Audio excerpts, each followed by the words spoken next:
Il y a un élément que tu peux mettre en place dès aujourd'hui, si tu es coach, qui va te permettre de collecter beaucoup plus de cash avec ton business. Et cet élément-là, c'est l'avatar client. C'est probablement quelque chose dont tu entends parler constamment, mais je pense que tu n'as jamais vraiment compris l'impact qu'avoir un avatar client bien défini peut avoir sur ton business.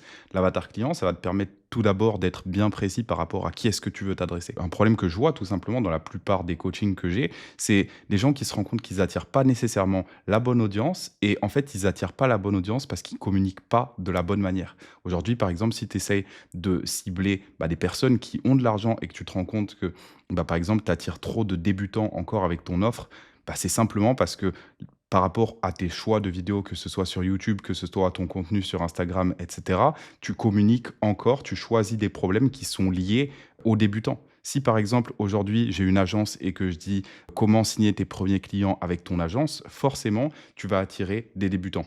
Et tout ça, c'est des erreurs qui n'arrivent plus une fois que tu es bien clair, que ton avatar, il est bien défini, il est bien clair. Alors, comment est-ce que tu vas pouvoir utiliser les ressources que tu as à ta disposition pour créer un avatar client qui est vraiment convaincant et qui va te permettre ensuite de définir que ce soit par exemple une stratégie de contenu claire ou bien même des ads ou tout autre document dont tu auras besoin, tout part de ton avatar client. Et je vais t'expliquer exactement dans cette vidéo comment est-ce que tu vas pouvoir mettre ça en place.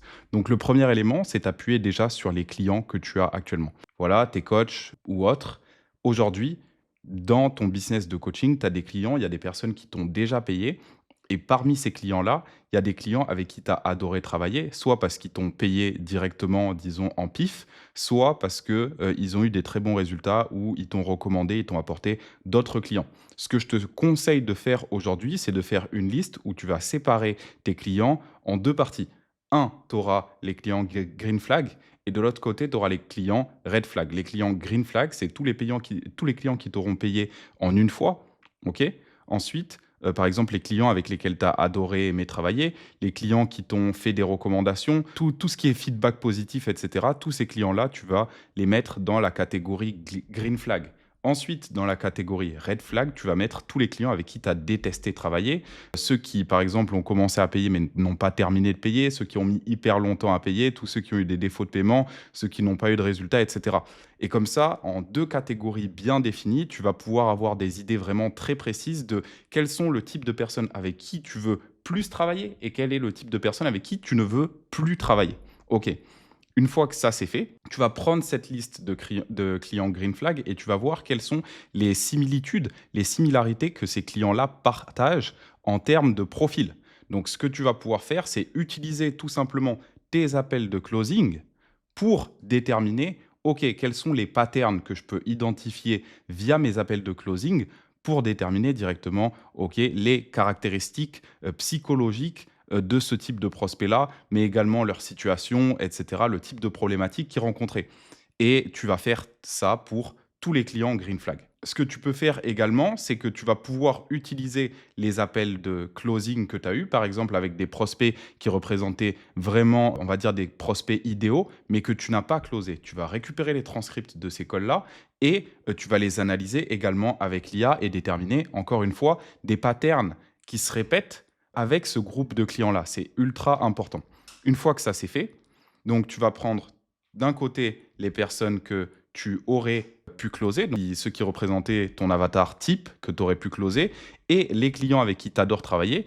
Tu vas effectuer une synthèse de tous les avatars clients que tu auras, de toute cette data que tu auras récupérée directement via tes analyses grâce à l'IA. Et ensuite, tu vas effectuer une synthèse globale de tous ces profils-là, et ça va te donner au final un profil type. Ce profil type-là, c'est le profil qui va représenter ton avatar. Une fois que tu as cet avatar-là, tout ce que tu vas faire, que ce soit ton contenu, et cetera, vraiment tout ce que tu as à faire dans ton business, découle de cet avatar-là. Et je vais te donner là un secret, ok? Tu vas pouvoir utiliser cet avatar s'il est vraiment très exhaustif. Donc, si c'est un avatar qui est bien développé, un avatar, moi, mon avatar, il fait probablement une vingtaine, une trentaine de pages. Donc, tu vas prendre tout cet avatar détaillé-là et tu vas l'utiliser. Tu vas créer un GPT qui va, du coup, être la personnification de ton avatar et tu vas pouvoir communiquer directement à ton avatar. Et maintenant, à chaque fois que tu vas vouloir créer quelque chose, par exemple du contenu, des ads, etc., etc., tu vas poser directement les questions à ce GPT qui va tout simplement incarner ton avatar. Et donc là, ça veut dire, par exemple, tu peux lui donner un prénom à ton avatar. Tu peux demander au GPT vraiment de jouer le rôle de ton avatar et tu peux lui poser des questions. Donc, par exemple, si tu as une idée de contenu, tu peux lui demander, est-ce que tu trouves que cette idée de contenu-là est alignée avec mon avatar? OK? Et là, à partir de là, en fait, tu vas te rendre compte tout simplement de si ce que tu mets en place, c'est pertinent, que ce soit en termes de contenu, etc., si c'est pertinent ou si c'est pas du tout aligné. Si c'est pas aligné, ton avatar te dira: «OK, je me reconnais pas avec cette idée-là, c'est pas du tout aligné» ou «OK, je trouve que cette idée-là est géniale et c'est parfaitement aligné».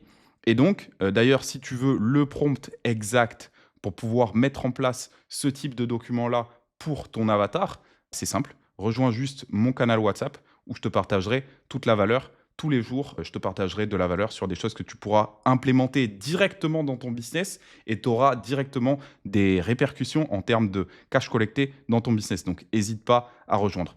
Voilà, ça, c'est le premier point. Ensuite, le deuxième point. Bah voilà, disons par exemple, aujourd'hui, disons, tu changes de cible, ok?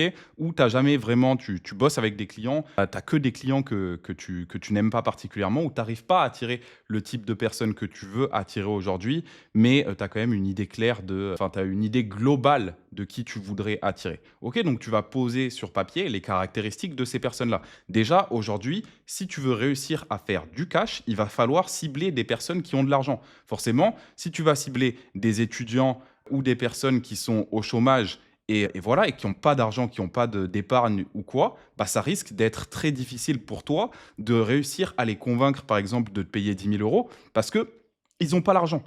Ils n'ont pas l'argent et ils ne peuvent pas créer l'argent. Et ça, c'est vraiment quelque chose que tu dois comprendre aujourd'hui. Si tu veux faire plus d'argent, tu as simplement besoin d'aller cibler un segment du marché qui fait plus d'argent. OK? Donc là, par exemple, si tu te rends compte qu'aujourd'hui, avec ton offre, tu attires encore beaucoup de débutants, ou par exemple, tu attires, je ne sais pas, par exemple, tu es dans le domaine du fitness et tu attires beaucoup de personnes qui ont juste pas l'argent pour payer ton coaching, bah, il faut changer, il faut pouvoir t'adresser à un type de personnes bien précis. Par exemple, tu te rends compte que tu attires des débutants, commence à cibler par exemple des personnes qui font au moins 3 cas par mois, tu vois. Si par exemple, tu as une offre de coaching fitness et que tu te rends compte que tu attires tout le temps des gens, c'est des broquis, bah, commence à communiquer clairement là-dessus et essaye de parler, par exemple, à des salariés qui ont une situation financière stable. Tout ce que tu vas dire dans ton contenu, plus tu vas communiquer sur cet aspect-là, plus tu vas pouvoir attirer le bon type de personne. Et souvent, ce qui se passe, c'est qu'on a l'impression qu'on n'attire pas le bon type de personne, alors qu'au final, juste, soit on ne choisit pas les bons problèmes, soit on ne communique pas suffisamment sur le type de personne qu'on essaye d'attirer. Moi, c'est très simple. Aujourd'hui, je travaille avec des personnes qui font plus de 5 000 euros par mois, qui cherchent par exemple à aller scaler au-delà de 10 000, 20 000, 30 000 euros par mois. Et donc, je vais le dire dans mon contenu. Je vais être très vocal par rapport à ça. Dans tout mon contenu, je vais dire exactement le type de personne que j'essaye de cibler. Et c'est ce type de personne-là qui va résonner avec mon message. Pareil, par rapport au type de problématiques que je vais aborder dans mon contenu, je vais aborder des problématiques qui vont s'adresser à ce type de personnes-là. C'est hyper important que dans le choix de tes mots, dans le choix des problèmes que tu vas aborder, tu puisses choisir les bons problèmes pour attirer le bon type de personnes. Comme je t'ai dit tout à l'heure, si tu essayes d'attirer par exemple des personnes qui font plus de 3 000 euros par mois, ça veut dire qu'ils ont déjà des clients. Ne leur dis pas comment signer ton premier client parce que forcément, tu vas attirer le mauvais type de personne. C'est ultra important. Une fois que ça c'est bon, que tu as fait, comme je t'ai dit, donc tu as maintenant cet avatar client-là, tout le reste de ta stratégie va découler directement de cet avatar client.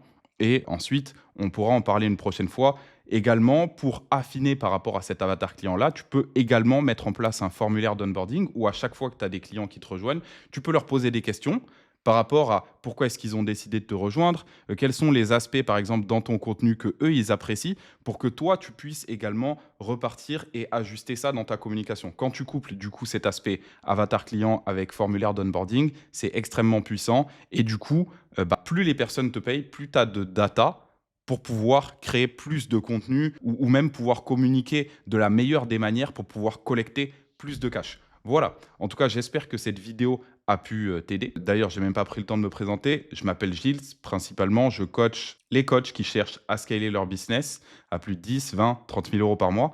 Et si cette vidéo t'a plu, n'hésite pas à t'abonner. Et si tu veux plus de valeur que ce que j'ai déjà partagé là, n'hésite pas à rejoindre mon canal WhatsApp. Là-bas, c'est là que je partage toute la valeur et je te souhaite une bonne soirée.